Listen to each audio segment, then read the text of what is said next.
তো hello students, তোমরা অনেকেই কমেন্ট করেছিলে যে তোমাদের রোডের যে পার্টগুলো হয়, যেমন ফ্লেক্সিবল এবং রিজিড পেমেন্টের, তো তার মর্তের যে ক্লাসিফিকেশনস বা তার যে স্পেসিফিকেশনস রয়েছে তার একটা ব্রিফ ভিডিও আনার জন্য।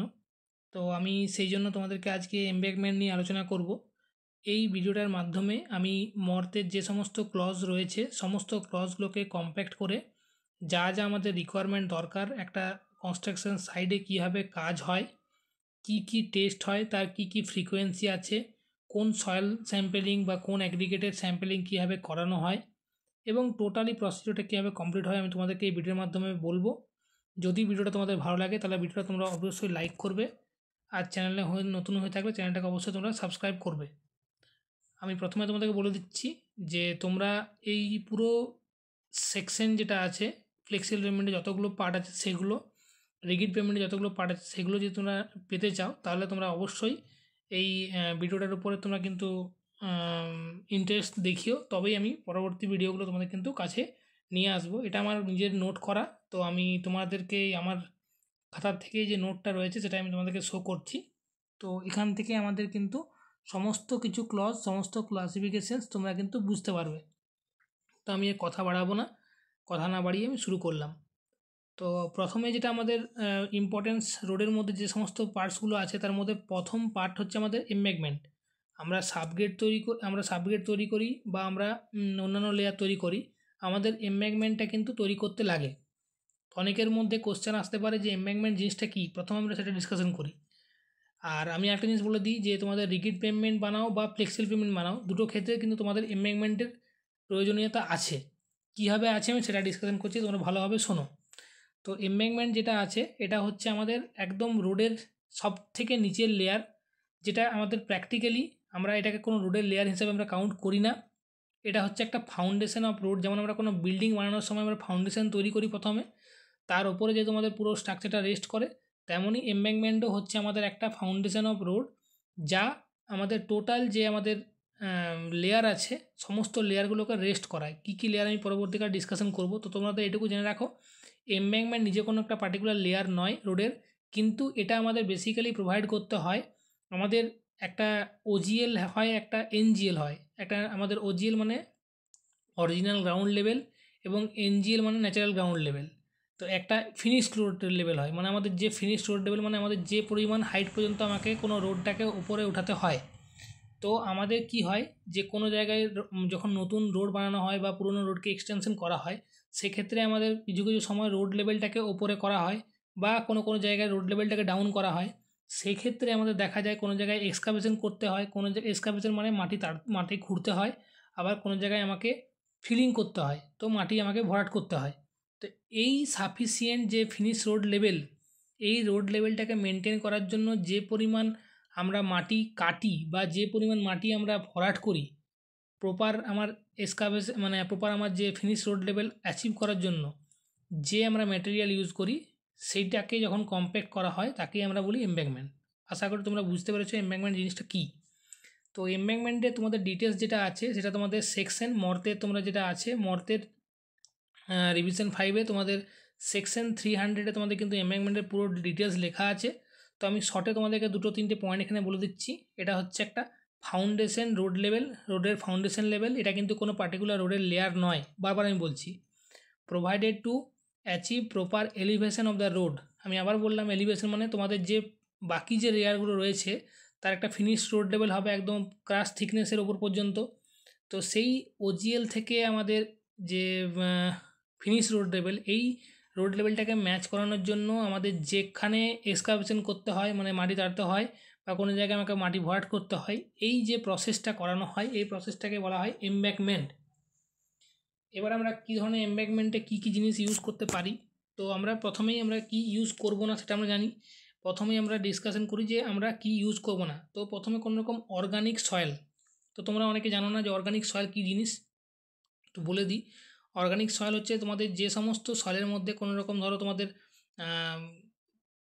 মানে গাছের পাতা হতে পারে বা কোনো অর্গানিক কন্টেন্ট মানে ধরো কেউ কোনো হাড় ফাড় পচে গেলে বা যেগুলো যে আমাদের মানে ব্ল্যাকিশ টাইপের ম্যাটেরিয়াল হয় যেগুলো বেসিক্যালি কোনো হাড় পচে গেছে কোথাও কোথাও কোনো গাছের পাতা পচে গেছে কোনো জায়গায় তোমাদের গাছের গুঁড়ি রয়ে গেছে সেগুলো যা ধীরে ধীরে পচে পচে যে সমস্ত মানে সারের সঙ্গে সয়েলের সঙ্গে মিশে যে পরিমাণ তৈরি হয়, তো এইগুলোকে অর্গানিক সয়েল বলে। অর্গানিক সয়েল আমরা কেন ইউজ করবো না, কেন কি অর্গানিক সয়েলের মধ্যে কি হয়, সিউলিং এবং শ্রিঙ্কেজ প্রপার্টিটা খুব বেশি থাকে। মানে যদি এর মধ্যে জল আমাদের যখন সাফিসিয়েন্ট অ্যামাউন্ট অফ জল আমরা প্রোভাইড করব তখন একটা জল দেওয়ার পর একটা বিহেভ একরকম করবে, আবার জল শুকিয়ে গেলে আবার বিহেভ একরকম করবে। তো এটা ডিউ টু এর প্রপার্টিটা চেঞ্জ হতে থাকে ওয়াটার কন্টেন্টের রেসপেক্টে, কখনো বেড়ে যায় কখনো কমে যায়। তো আমি যদি কম্প্যাক্ট করে দেওয়ার পর যদি তার ভলিউম বেড়ে যায় বা আমাদের কম্প্যাক্ট করানোর পর তার যদি ভলিউম কমে যায় তাহলে আমার যে কম্প্যাক্টেড লেয়ার আছে তার মধ্যে ডিফেক্ট হতে পারে।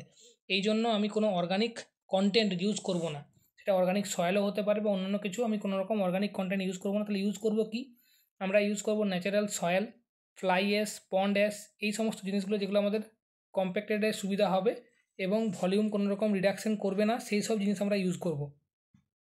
সেকেন্ড জিনিস হচ্ছে আমাদের যদি কোনো জায়গায় ধরো এক্সিস্টিং আমাদের সয়েল থাকে তাহলে প্রথমে তার এমডিডি করতে হবে। এমডিডি করে যদি আমাদের, আমি কি বললাম প্রথমে এটা এলিভেশন ম্যাচ করানোর জন্য লাগে, তো এলিভেশনের জন্য আমাদের যদি 3 মিটার মানে এমব্যাঙ্কমেন্টের হাইট যদি 3 মিটারের থেকে কম হয় সেক্ষেত্রে ন্যাচারাল যে সয়েল থাকবে তার এমডিডির ভ্যালু মিনিমাম 1.52 গ্রাম পার সিসির মধ্যে যদি থাকে তাহলে আমরা সেই সয়েলটাকে অ্যাজ ইট ইজ ইউজ করতে পারি। যদি 3 মিটারের থেকে বেশি হয় সেক্ষেত্রে আমাদের এমডিডির ভ্যালু যদি 1.60 গ্রাম পার সিসি হয় তাহলে আমরা সেই সয়েলটাকেও অ্যাজ ইট ইজ ইউজ করতে পারি, কোনো রকম স্টেবিলাইজেশন করার আমাদের প্রয়োজন হয় না। বা বাইরে থেকে যদি কোনো সয়েল আমি নিয়ে আসি তাহলে মিনিমাম এমডিডির ভ্যালু এই পার্টিকুলার হাইটের জন্য এত এত হওয়া দরকার হয়। তো আশা করবো এতটা পর্যন্ত পয়েন্ট তোমাদের পুরোপুরি ক্লিয়ার হয়েছে।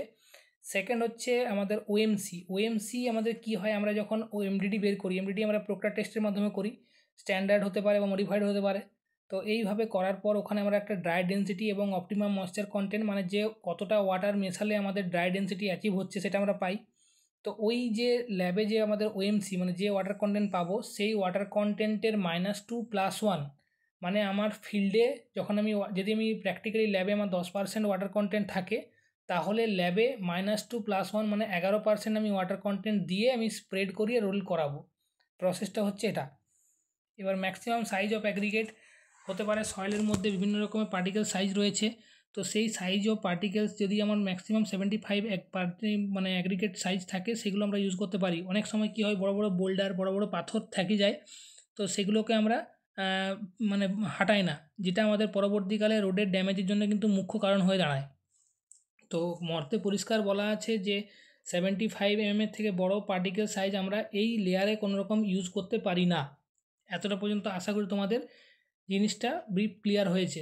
সেকেন্ড আমি টপিকে যাচ্ছি, সেটা হচ্ছে তোমাদের এবারে হচ্ছে কী কী টেস্ট আমাকে করতে হবে। তো আমি তোমাদের শর্টে বলে দিচ্ছি, প্রত্যেকটা টেস্টের মধ্যে আমাকে সয়েলটাকে প্রথমে টেস্ট করে দেখতে হবে যে এর এফএসআই মানে হচ্ছে ফ্রি সয়েল ইন্ডেক্স। আমি প্রথমে বললাম যে অর্গানিক সয়েল যদি থাকে তাহলে ডিউ টু ওয়াটার কন্টেন্টের রেসপেক্টে ওটা ভলিউম চেঞ্জ করবে, তো সেম জিনিস এখানেও হয়। আমরা কেরোসিনের রেসপেক্টে ও নর্মাল ওয়াটার দিয়ে আমরা চেক করে দেখি যে আমাদের ওয়াটার কন্টেন্টের জন্য আমাদের সয়েলের মধ্যে কোনো রকম শ্রিঙ্কেজ প্রপার্টি বা সিলিং প্রপার্টি আছে কি না। তো আমরা ম্যাক্সিমাম যেটা আমাদের আছে সেই লিমিটগুলো আমি তোমাদের কাছে এখন নিচে মেনশন করা আছে। এফএসআই এর হচ্ছে নট মোর দেন নর্মালি 50%। তো আমাদের যে এফএসআই হবে কেরোসিনের রেসপেক্টে আমরা ওয়াটার দিয়ে চেক করে দেখব। যদি তোমরা এর ভিডিও চাও তাহলে পুরো ডিটেলস ভিডিও আমি তোমাদেরকে দিতে পারি, যদি তোমাদের কমেন্ট আসে তবেই।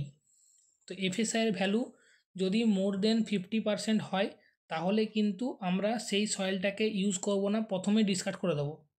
আরেকটা জিনিস তোমাদেরকে বলে রাখি, ফ্রি কন্টেন্ট মানে যে একদম খারাপ কন্টেন্ট হবে এটাও কিন্তু নয়। তোমরা আগে ভিডিওটা দেখবে, তারপরে তোমরা পুরোপুরি সবার সঙ্গে কম্পেয়ার করে দেখতে পারো। আমার কোনো পেড বা কিছু কোর্স এখানে নেই, টোটালটাই তোমরা কিন্তু ফ্রি পাবে। তার জন্য তোমরা ভিডিওটাকে কিন্তু ম্যাক্সিমাম কাছে শেয়ার বা ম্যাক্সিমামের কাছে কিন্তু তোমাদেরকে যদি সেই আমি এন্থুটা পাই তবেই আমি কিন্তু ফার্দার ভিডিওটা কন্টিনিউ করতে পারবো। সেকেন্ড হচ্ছে তোমাদের জিএসএ মানে গ্রেইন সাইজ অ্যানালাইসিস। তোমরা জানো যে কোর্স একটা গ্রেন অ্যানালাইসিস হয়, একটা ফাইন গ্রেন অ্যানালাইসিস হয়। তো course grain analysis, fine grain analysis আমি দুটো করিয়ে দেখব। করিয়ে দেখার পর আমার সেখান থেকে আমি গ্রেডিং হয়, আমার আইএস মর্থ টেবিলে গ্রেডিং আছে, সেই গ্রেডিং অনুসারে ম্যাচ করিয়ে দেখব কোন আইএসের অনুসারে করব। আমি মর্থের সেকশন 300-এও আমার টেবিল পাওয়া যাবে। আবার আমি যদি IS 2720 যেটা আমাদের সয়েলের কোড পার্ট 4-এ গেলে আমরা কিন্তু জিএসএ বা গ্রেন সাইজ অ্যানালাইসিসের কোডের পুরো ডিটেলস কিন্তু পেয়ে যাব। এর আগে আমি বলে রাখি এফএসআইয়ের যে আইএস কোড সেটা হচ্ছে IS 2720 পার্ট 40। প্রত্যেকটা আইএস কোড কিন্তু মুখস্থ করা দরকার এবং জানা দরকার। থার্ড হচ্ছে liquid limit, plastic limit. Liquid limit আমি জানো, লিকুইড লিমিট বের করানোর তোমাদের দুটো প্রসেস আছে। যদি ক্লেই সয়েল হয় সেক্ষেত্রে আমরা ক্যাসাগ্যান্ড অ্যাপারেটসের মাধ্যমে বের করব। যদি স্যান্ডি সয়েল হয় সেক্ষেত্রে আমরা কোন পেনিট্রোমিটারের মাধ্যমে বা কোন পেনিট্রেশনের মাধ্যমে আমরা বের করে থাকি। তো এর যে আইএস কোড সেটা হচ্ছে IS 2720 পার্ট 5। এই লিকুইড লিমিটের ভ্যালু নট মোর দেন, মানে 50% থেকে বেশি হওয়া যাবে না কোনো মতেই কোনো সয়েলের ক্ষেত্রে, যে সয়েলটা আমরা ওখানে ইউজ করব। সেকেন্ড হচ্ছে প্লাস্টিসিটি ইন্ডেক্স, প্লাস্টিক লিমিট হবে না, এটা প্লাস্টিসিটি ইন্ডেক্স হবে। প্লাস্টিসিটি ইন্ডেক্সের ভ্যালু কখনোই আমাদের 25% থেকে বেশি হওয়া চলবে না।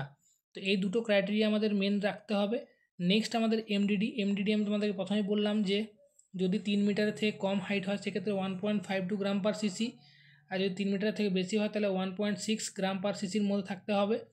তো এই ক্ষেত্রেও আমাদের এমডিডি করে দেখতে হবে। IS 2720 পার্ট 8 হচ্ছে তোমাদের মডিফাইড প্রক্টর টেস্ট, আর পার্ট 7 হচ্ছে তোমাদের স্ট্যান্ডার্ড প্রক্টর টেস্ট। এই দুটো রেসপেক্টে দেখে নিতে হবে যে তোমাদের প্রপার এমডিডি সাইডে অ্যাচিভ হচ্ছে কি না, বা যে সয়েল তোমরা ইউজ করছো সেই সয়েলের এমডিডির ভ্যালু মিনিমাম আছে কি না।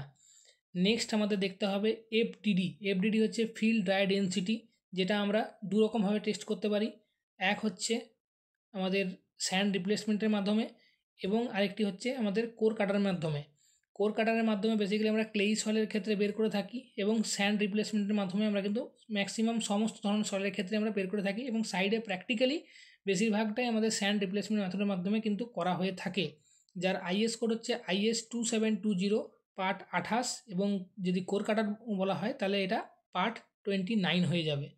আমি নেক্সট স্লাইডে যাচ্ছি।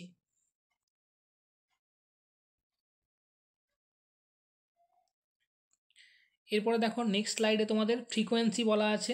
এই ফ্রিকোয়েন্সিটা কিন্তু তোমাদের খুবই ইম্পর্টেন্ট। ফ্রিকোয়েন্সি তোমার থেকে কিন্তু তোমাদের ম্যাক্সিমাম ইন্টারভিউতে কোশ্চেন করে দেয় যে এই যে তুমি টেস্টগুলো করবো সেই টেস্টগুলোর ফ্রিকোয়েন্সি কত, মানে কত পর আমি টেস্টগুলো করবো সেই ফ্রিকোয়েন্সি জানা দরকার। যেটা আমি গ্রেন সাইজ অ্যানালাইসিস বললাম বা জিএসএ বললাম, সেটা হচ্ছে দুটো টেস্ট করতে হবে প্রত্যেকটা 3000 মিটার কিউব সয়েল স্যাম্পেলের উপরে। মানে 3000 মিটার কিউব সয়েল স্যাম্পেলের কাজ করলে আমাকে দুটো করে টেস্ট জিএসএর আমাকে করে দিতে হবে। লিকুইড লিমিট এবং প্লাস্টিসিটি ইন্ডেক্স হচ্ছে সেই 3000 MQর ওপরেই আমি দুটো টেস্ট করব। এবারে হচ্ছে আমাদের বাকি ম্যাক্সিমাম সমস্ত টেস্টগুলোই কিন্তু আমার 3000-এর ওপর দুটো করে টেস্ট করতে হবে এই আমাদের কি বলে এমবেগমেন্টের জন্য। তো এইটুকু তোমরা জানলে এরপর আমি পুরোপুরি কনস্ট্রাকশন পিরিয়ডটা, মানে কনস্ট্রাকশন কীভাবে করা হয় আমি সেটা বলছি তোমাদেরকে। তো কনস্ট্রাকশন করার জন্য অনেক সময় আমাদেরকে প্রথমে চুন দিয়ে মার্কিং করে পুরোপুরি আমাদের অ্যালাইনমেন্টটা সেট করতে হয়। সেট করে নেওয়ার পর আমাকে প্রথমে নর্মালি কম্প্যাক্ট করে নেওয়া হয় লেয়ারটাকে। কম্প্যাক্ট করে নেওয়ার পর যদি আমি বাইরে থেকে কোনো সয়েল নিয়ে আসি, সেই সয়েলটাকে প্রথমে আমাকে ডাম্পিং করে আমাকে গ্রেডারের মাধ্যমে প্রথমে স্প্রেড করতে হয়। স্প্রেড করে আমার যে ওয়াটার কন্টেন্ট আমি বললাম সেই ওয়াটার কন্টেন্টের -2+1 করে আমাকে ওয়াটার কন্টেন্ট স্প্রে করে তারপর আমাকে রোলিং করতে হয়। রোলিং করার সময় আমাদের যে রোলার ইউজ হয় সেটা 8 থেকে 10 টনের রোলার হয়, যার স্পিড আমাদের 5 মানে কিলোমিটার পার আওয়ার হয়ে থাকে। এবং এইভাবে আমরা প্রথমে প্লেন পাস, তারপর ভাইব্রেটারি, তারপর স্মল ভাইব্রেটারি মারার পর আমরা প্রথমে ট্রায়াল ডেপথ নিয়ে তার কম্প্যাকশন কতটা আসছে আমরা সেটা দেখে নিই। দেখে নিয়ে মিনিমাম কম্প্যাকশনের ভ্যালু 95% না আসলে আমাদের কিন্তু এমব্যাঙ্কমেন্টের যে বেড সেটা কিন্তু ফেল বলে রিজেক্টেড হবে। তো এইভাবে আমরা কিন্তু কম্প্যাক্ট করব। এবং আরেকটা জিনিস, 8 থেকে 10 টনের যে আমরা রোলারটা ইউজ করব তাতে কিন্তু আমরা এক একটা লেয়ার হিসাবে 250 mm একটি করে লেয়ার কিন্তু আমরা করতে পারি। এমব্যাঙ্কমেন্টে কিন্তু অনেক লেয়ার হতে পারে, কোনো কোনো জায়গায় 30-40টা করেও লেয়ার হয়, কেন কি এটা হচ্ছে একটা ফিলার আমাদের, মানে আমি প্রথমে বললাম যে এলিভেশন অ্যাচিভ করানোর জন্য করা হয়। তো এর কোনো পার্টিকুলার হাইট হয় না। তো কোনো জায়গায় 1 মিটারও হয়, কোনো জায়গায় নিচেও করা হয়, আবার কোনো জায়গায় আমাদের 30-40 লেয়ারও আমরা করে থাকি। তো এই প্রত্যেকটা যে লেয়ার করা হবে এই লেয়ারগুলোর ইন্ডিভিজুয়াল যে থিকনেস হবে সেগুলো কিন্তু 250 mm থেকে কখনো বেশি হবে না যদি ভাইব্রেটরি রোলার ইউজ করা হয়। যদি নর্মাল রোলার ইউজ করতে হয় তাহলে সেক্ষেত্রে আমাদের 200 আমরা ইউজ করব। এইভাবে পুরোপুরি স্প্রেড করিয়ে আমরা রোলিং করিয়ে করিয়ে দেখব, দেখার পর আমাদের ফ্রিকোয়েন্সি অনুসারে আমরা এফডিডি করে দেখব যে আমার কম্প্যাকশন 95% আসছে কি না। যদি না আসে সেক্ষেত্রে আমাকে আবার রোলিং করাতে হবে। এবং আরেকটা জিনিস আমি লাস্টে বলে রাখছি, যদি কোনো কারণে দেখো তোমাদের সাইডে ওয়াটার কন্টেন্ট বেশি আছে বা ময়েশ্চার বেশি আছে লেইং করার সময়, তাহলে তখন তোমাকে ওই পোর্শনটাকে প্রথমে হ্যারো করিয়ে রোদের তাপ খাইয়ে কিছুক্ষণ ওকে রাখতে হবে। রাখার পর আবার নেক্সট ওয়াটার তোমরা স্প্রেড করিয়ে হালকা যেটা হবে তারপর রোলিং করিয়ে আবার তুমি কিন্তু টেস্ট করতে পারো। তো এই টোটাল ছিল আজকের পুরো প্রসিডিওর। এমব্যাঙ্কমেন্ট সম্পর্কে আমার মনে হয় তোমাদের আর কোনো কিছু ডাউট থাকার কথা নয়। এমব্যাঙ্কমেন্ট ডিটেলস আমি তোমাদের কাছে শেয়ার করলাম। যদি তোমাদের ভালো লাগে তাহলে আমি কিন্তু তোমাদের এই ভিডিওর রেসপেক্টে, যদি তোমাদের কন্টেন্ট ভালো লেগে থাকে তাহলে আমি কিন্তু ফার্দার সাবগ্রেড, সাববেস, জিএসবি বা তোমাদের যেগুলো হয় তারপরে এমব্যাক তোমাদের বিসি লেয়ারগুলো হয়, ফ্লেক্সিবল পেমেন্টের যে লেয়ারগুলো হয়, বাকি রিগিড পেমেন্টের লেয়ারগুলো হয়, সমস্ত আমি ডিসকাশন করব। এই ভিডিওটা দেখি আমি তোমাদের কতটুকু রিয়াকশান আসে। যদি রিয়াকশান ভালো থাকে তাহলেই কিন্তু আমি পরবর্তী ভিডিওগুলো আনবো। এই বলে আমি আমার ভিডিওটা শেষ করলাম। ধন্যবাদ।